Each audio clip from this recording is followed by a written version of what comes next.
It's a pleasure to be here. One of the reasons I'm here is because for over 25 years I was a civil engineer. I spent about 10 years working in the waste industry, building landfills, remediating contaminated sites, and cleaning up some of New Zealand's worst contaminated sites. Through that process, I had to get resource consents, I had to apply for private plan changes for projects and developments, and try to work within existing hopeless designations for publicly owned local government sites that were just not fit for purpose. I really also want to acknowledge what we've just heard from Josh Leckie. Really helpful context, and has decisions like that one around East-West Link have helped drive the thinking about where we're going with offsetting and compensation. New Zealand is blessed with abundant natural resources that present us with an immense opportunity to meet the needs of our nation and to supply the world. We know the extensive benefits of mining, employment and training opportunities, the royalties that help fund our schools, hospitals and roads, the conservation contributions, and of course the warm homes that some of these vital minerals and resources heat during cold winters. You've heard from Minister Jones, from Shane, about the important work that he's been doing, including around Fast Track, the critical minerals list, and updates to the Crown Minerals Act, all vital work. It's been a pleasure to work with Shane as he's developed the policy and rolled it out. My contribution, though, is the overhaul of this monstrosity that the resource management system has become, so we can actually unlock opportunities in New Zealand, in mining and other industries in years to come. I would contend that the RMA has been the single most obstructive regulatory instrument in the New Zealand economy over the past 30 odd years. We have world-class resources matched with world-class operations, competency and capability. And the changes we're intending to make to the planning system are going to empower the people in this room, the people who work with you and for you, so that these resources can be extracted and that we can deliver a much brighter future for New Zealand's mining sector. I'm going to give you a bit of background and then I'm going to tell you what we're doing. Now, the RMA was based on these beautiful 1970s and 80s principles of sustainable management, sustainable development. Touted as world-leading legislation in 1991, it repealed more than 50 statutes and regulations and amended many more. But in a great irony, it's subsequently become a patchwork of amendments itself. It's doubled in size, and while successive governments have tried to panel beat it, it hasn't been able to meet the demands, changing demands of our natural environment and for our built environment and infrastructure. Over this time, the RMA is also, I would contend, one of the leading causes of the cultural problem we have in New Zealand of zero-sum thinking and a culture of saying no. So what are we doing about it?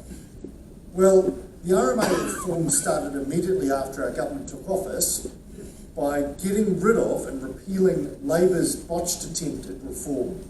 They somehow managed to find a medicine worse than the disease that afflicts resource management, so we got rid of it. Then came Fast Track, which has 11 listed mining and 8 quarrying projects among 149 listed projects.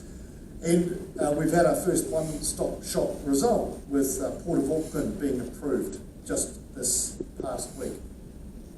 We've also passed 2 panel-beating acts to the RMA to deliver quick hit relief to Kiwis who need it in the development community, particularly when it comes to primary production. There are some things that simply couldn't wait for us to complete the design and legislative replacement of the entire system. Thanks to these changes, we've aligned the coal mining consenting pathway with that of other extractive activities. It's now actually possible to consent a coal mine. We've legalised it, you could say. We've also legalised thermal electricity generation because the amendments passed to the RMA a couple of weeks ago put thermal energy generation into the same one-year priority consenting pathway that wind and solar benefit from, because it turns out without firming, you can't have renewables. But amongst the biggest package of changes to the RMA as it currently sits is the national direction, those 21 odd instruments which were intended to guide direction, decision makers and provide direction to planners, but which have just ended up creating more conflicts and becoming more confusing. So, particularly for the quarrying and extractive industry, we're going to, in the consultation, we're proposing to clarify definitions to include extraction of minerals and ancillary activities and quarrying activities, trying to clear some of the stuff up and get standardised terms across national direction. We want to lower the gateway test for projects in places that are in significant natural areas or on highly productive land, so you can actually get into the consent process. And we're going to recognise operational needs that also, as well as functional needs and proposals. We're going to recognise public benefits at a regional, not just a national scale. And we want to move to get rid of this fixed zero-sum thinking that has underpinned the ridiculous test of having to prove resources couldn't be provided somewhere else in New Zealand if a quarry or development couldn't go ahead in the place that's closest to markets and close to where the resources are needed. That's all coming down the pipeline. Final proposals are being developed right now, and Cabinet will sign off on those later this year. And what we've learned through this process, consulting on national direction, has also informed the big taniwha, which is the resource management reform. Complementary changes, well, the Act National Coalition Agreement also proposed to restore the purpose of the Crown Minerals Act to promote Crown minerals, and Minister Jones has delivered that in recent changes to the CMA. The Critical Minerals List, another Act National Coalition commitment, has been delivered by Minister Jones, recognises the importance of 37 critical minerals, including gold and metallurgical coal. That generates export revenues of about $1.2 billion per annum, and we aim to double that. But as important as these changes are, I describe them as the undercard for the main event, and that is replacing the resource management system we have permanently. Replacing it with a system based on property rights. That is the core commitment in the Act's National Coalition Agreement. Because for as long as the Resource Management Act remains, all of these other positive measures will continue to face battering headwinds.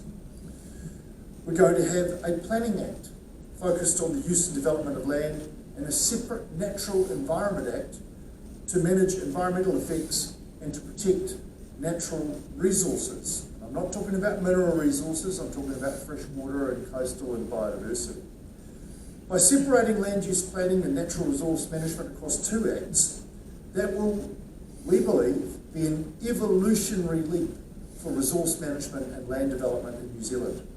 The intention is that we move from a system that tries to mitigate and manage everything, everywhere, managing effects out of all proportion to the actual risks of those effects, to a system focused on managing just the real problems that are material and that the system must address, not might address. So this is the key change in terms of narrowing the scope of the system and the effects it controls to reduce regulatory overreach and simplify compliance, in particular for mining and quarrying projects and operations. The Natural Environment Act will introduce or update our understanding of environmental limits, which already feature in the RMA, but they are going to be a key feature of the new system. Mining and quarrying activities will have to operate within limits as they apply to effects on fresh water, to indigenous biodiversity and in coastal areas. These limits will provide greater certainty about where development can and should be enabled, as well as those places where stronger limits are needed to protect freshwater biodiversity and coastal values. But we are intending to raise the significance test